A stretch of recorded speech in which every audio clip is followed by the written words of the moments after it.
Après l'étape de Lomé, les 6, 7 et 8 janvier 2021, cap a été mis sur le plateau commune de Koubé dans le cadre de la deuxième édition des Ateliers de la démocratie. Du 13 au 15 janvier 2021, la seconde phase des Ateliers de la démocratie ADEMO 2 a permis à la population de la cité des Ossolor de vivre en 3 jours d'intenses activités dont le but est de reconstruire le capital humain en matière de démocratie et de l'état de droit. Mise en œuvre par le réseau des femmes leaders pour le développement en collaboration avec Social Watch Bénin, Women EdTech, USBWA et le Centre d'études sociologiques et de sciences politiques CESPO, avec le soutien technique et financier de l'ambassade des États-Unis près le Bénin, cette deuxième édition des Ateliers de la démocratie vise à améliorer les capacités des jeunes à maintenir de façon durable la cohésion sociale au Bénin. Je n'ai pas grand-chose à dire que de nous souhaiter la bienvenue une fois encore et de nous dire de prêter fort attention à tout ce qui sera dit ici et surtout de penser à la restitution. Les Ateliers de la démocratie ADEMO est un programme initié par l'ambassade des États-Unis d'Amérique près le Bénin dans l'optique d'améliorer la compréhension de la participation démocratique, de l'engagement civique, de la communication non violente et du plaidoyer social pour l'inclusion au Bénin. Ce programme vise donc à éduquer, encourager et renforcer la capacité des jeunes à participer de façon active aux prises de décisions qui se font dans leur pays pour une bonne démocratie. Cette semaine, c'est au tour du département du Plateau de bénéficier de la deuxième vague de cette série de formations. Vous savez, la définition élémentaire de la démocratie, c'est le pouvoir du peuple par le peuple pour le peuple. Ça veut dire que le peuple participe activement au choix de ses dirigeants. Je voudrais remercier sincèrement l'ambassade des États-Unis qui n'a ménagé aucun effort pour accompagner cette initiative combien de fois noble. Je voudrais également remercier toutes ces ONG qui se sont organisées pour amener nos populations à jouer véritablement leur rôle et amener la jeunesse à être un éveilleur de conscience. La démocratie n'est pas quelque chose qu'on peut regarder sans rien faire, comme encourager un match de football par exemple. Être un fan de démocratie ne signifie pas qu'il faut rester en marge. Il faut se mêler au milieu. Parce que dans une démocratie, les citoyens ne sont pas des spectateurs, ils sont des acteurs. Ces ateliers ont pour but d'apprendre à utiliser les droits et les responsabilités en vertu de lois et de la Constitution du Bénin pour apporter des changements positifs dans vos communautés de manière pacifique. Suite à la cérémonie d'ouverture, les formateurs ont entretenu les participants sur plusieurs thématiques. En effet, pour le compte de la première journée, c'est à Martin Houton et Florence Eniayéou que les privilèges ont été donnés d'entretenir les participants sur la Constitution et l'interaction du citoyen avec la Cour constitutionnelle, le fonctionnement du pouvoir exécutif et l'interaction du citoyen avec le président de la République et son gouvernement. C'était également pour les participants une occasion de s'imprégner du fonctionnement du pouvoir législatif et l'interaction du citoyen avec le Parlement et le fonctionnement du pouvoir judiciaire et l'interaction des citoyens avec les cours et tribunaux. Si on vous demande la Constitution en vigueur, n'hésitez pas de donner, de compléter. Certes, c'est la même chose que le Parlement, mais ça a été modifié en 2019. On a dit c'est le 7 novembre 2019.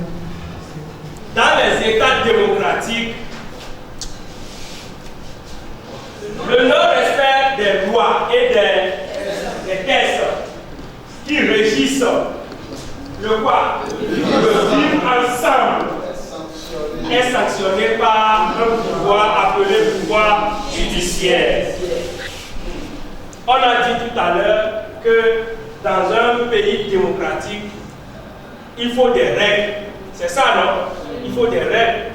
Et ces règles, qu'on peut encore appeler des lois, tout d'abord, ces lois-là sont votées par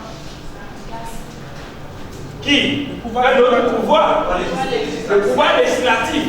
Ou bien, alors, lorsque ces lois-là ou bien ces tests-là ne sont pas respectés, il y a un autre pouvoir qui est le troisième pouvoir maintenant, puisqu'on a parlé du pouvoir exécutif qui est le premier pouvoir, on a parlé du pouvoir législatif qui est le deuxième pouvoir, et voilà le troisième pouvoir maintenant qui est le pouvoir judiciaire. Lorsque ces tests et ces lois-là ne sont pas respectées dans un pays, dans un État démocratique, c'est ce troisième pouvoir-là qui sanctionne. La deuxième a été aussi riche que la première. Fonctionnement du pouvoir judiciaire et l'interaction du citoyen avec les cours et tribunaux. Comprendre la décentralisation et l'interaction du citoyen avec le conseil communal, le processus électoral et l'implication des citoyens dans les élections et de même que le fonctionnement de la police et l'implication du citoyen dans la production de la sécurité. Ce sont là les thèmes clés abordés avec les participants par Martin Routon et Florence Eniayenou. Il y a également l'égalité des citoyens devant la justice. On ne doit pas regarder parce que moi j'ai porté à Tuta pour venir au tribunal. La deuxième partie, il a porté basé à Mino. Basé à Mino pour venir. On a dit que lui là, c'est un riche. Et vous allez voir, parce que vous savez que comme moi j'ai porté à Tuta, celui-là ne peut rien donner. Et l'autre, il est dans son basé à Mino. Donc quand je vais me pencher de l'autre côté, je vais trouver quelque chose. Non, nous sommes égaux devant la justice. Pourquoi déjà la différence entre la décentralisation et la déconcentration? Ça veut dire que contrairement à la déconcentration, quand on prend les communes disposent d'une personnalité juridique. Or, un territoire dispose d'une autonomie financière. Tout le monde est d'accord que les communes ont un budget. L'État leur permet de représenter les besoins de la population et de faire une estimation pour dire nous pensons réaliser telle chose dans tel arrondissement, tel quartier, tel village, tel quartier, on a nommé tel projet. Et le coût, en fonction de tout ce qui va déterminer là-dessus, est tel. Sauf que, avant que ce budget ne soit validé, ça doit passer nécessairement par. L'objectif à travers ce test-là, cette phrase-là, c'est pour vous dire, quand vous voyez que ça ne va pas, mais c'est bon de dire ça ne va pas, mais proposez aussi des alternatives. Maintenant, ce que vous jugez, ce que vous reprochez aux autres, ce que vous voyez que ça ne va pas, qu'est-ce que vous pensez qu'on peut faire pour améliorer les choses? En fait, je pense que l'importance que revêtent les élections, il y a un certain nombre de normes qui encadrent le processus électoral. Nous allons voir ça puis à mesure. Et au Bénin, quand on parlait entre autres les lois qui encadrent l'organisation des élections, nous avons en premier lieu la Constitution, parce que la Constitution qui fixe le nombre de mandats, c'est au-delà ou pas. Ensuite, il y a le code électoral.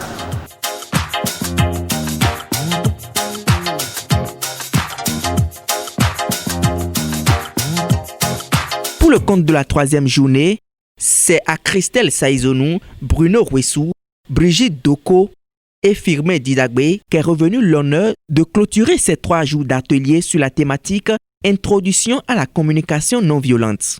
Pour chacun de nous devons mesurer comment nous fonctionnons. Mesurer comment, à des moments donnés, nous pouvons, de par notre éducation, de par notre conditionnement, nous couper d'une situation de communication, d'une situation de relation avec l'esprit. Et nous couper de nous-mêmes simplement parce qu'on n'est plus nous-mêmes. On n'a plus l'assurance de qui on est véritablement. Et quand on n'est pas qui on est, on ne peut pas être avec l'autre. Nous avons appris à nous tous tourner chaque fois vers les autres, vers les autres, vers les autres.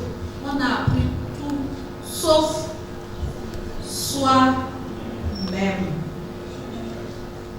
Et lorsque nous faisons des dégâts, qu'est-ce qu'on dit? J'étais hors de... Lorsqu'il y a une observation, j'ai entendu ceci, j'ai entendu que ma femme vient d'entrer dans une chambre avec John. J'ai vu quelqu'un qui m'a... j'ai senti quelqu'un qui m'a giflé. Comment ça se passe à l'intérieur de moi en ce moment? La communication non violente nous dit, revenez dans votre maison, voyez qu'est-ce qui est en toi maintenant. Comment tu te sens là maintenant?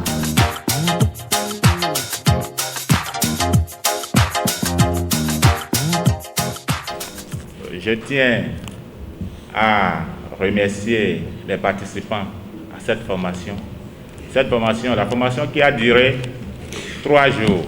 Et vous avez laissé la maison des frères, des sœurs, vous êtes venus pour suivre la formation. Il n'y a pas de problème. Et la formation, ça s'est passé dans une bonne ambiance. Je vous remercie et continuez comme ça. Et je vous prie beaucoup de mettre en pratique ce qui a été dit. Le chemin a été long. Et je vous promets, je vous garantis que nous avons été très honorés de partager nos expériences avec vous. La formation a été suffisamment interactive avec les participants que nous avons, qui ont été attentionnés, déterminés et très participatifs parce qu'ils participaient. Je n'ai aucun doute que vous ferez de très bonnes restitutions sur le terrain. Je vous remercie d'avoir été là et d'avoir été aussi présent durant toute la formation parce que le constat a été là. Il n'y avait même pas de sommeil. Je vous dis merci, beaucoup de courage à vous et bonne continuation. Je voudrais, au nom du conseil communal, remercier et féliciter les organisateurs de cette activité pour avoir choisi la commune de Pobé pour abriter cet événement. Je voudrais remercier l'ambassade des États-Unis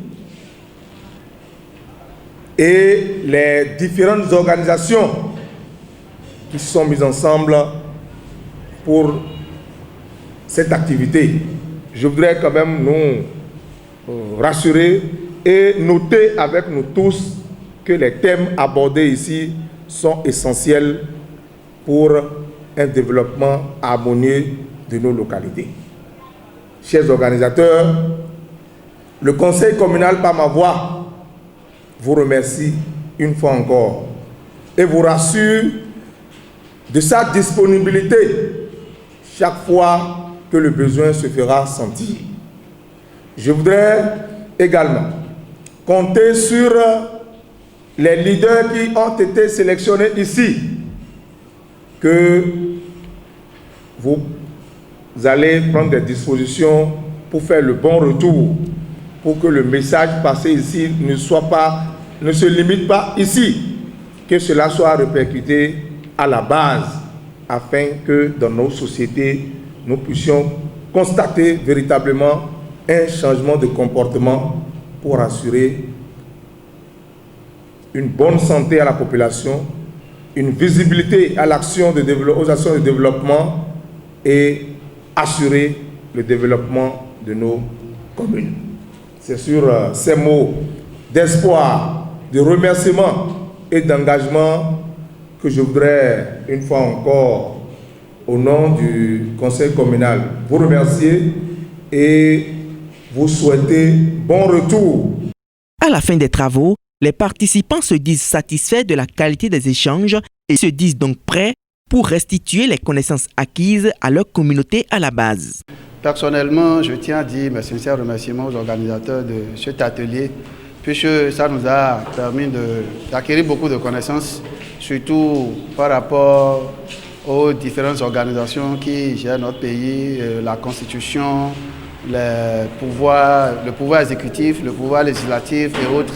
Ça nous a permis d'acquérir beaucoup de connaissances, si bien que nous sortons de cette série de formations bien aguerries, tout en étant sûrs désormais que nous avons certaines connaissances de notre pays, de son fonctionnement et de la gestion du pouvoir dans notre pays. Je pense que les choses peuvent changer parce que cette formation à démo 2, les modules de formation étaient vraiment enrichissants. On nous a mis le paquet.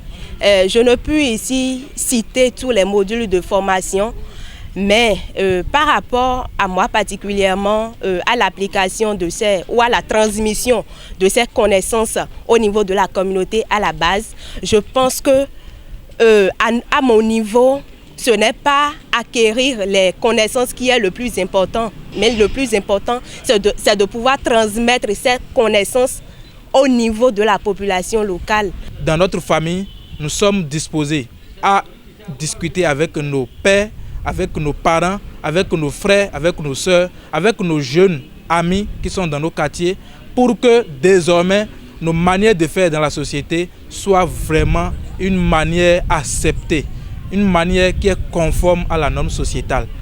Et ils n'ont pas manqué d'adresser tous leurs remerciements à l'endroit des organisateurs pour cette noble initiative qui, quoi qu'on dise, vient réveiller la conscience de la jeunesse. Merci aux organisateurs, merci d'avoir mis un accent particulier sur les jeunes, merci à eux d'avoir impliqué la jeunesse béninoise. Déjà, avec l'organisation qu'il y a autour, nous aurions à faire des restitutions dans nos quartiers, dans nos alentours, et pour qu'un changement de comportement puisse avoir véritablement lieu dans nos entourages et pour que ça puisse évoluer comme cela se doit dans le pays. Les rideaux ainsi tombés, tous les regards sont désormais tournés vers l'étape du littoral.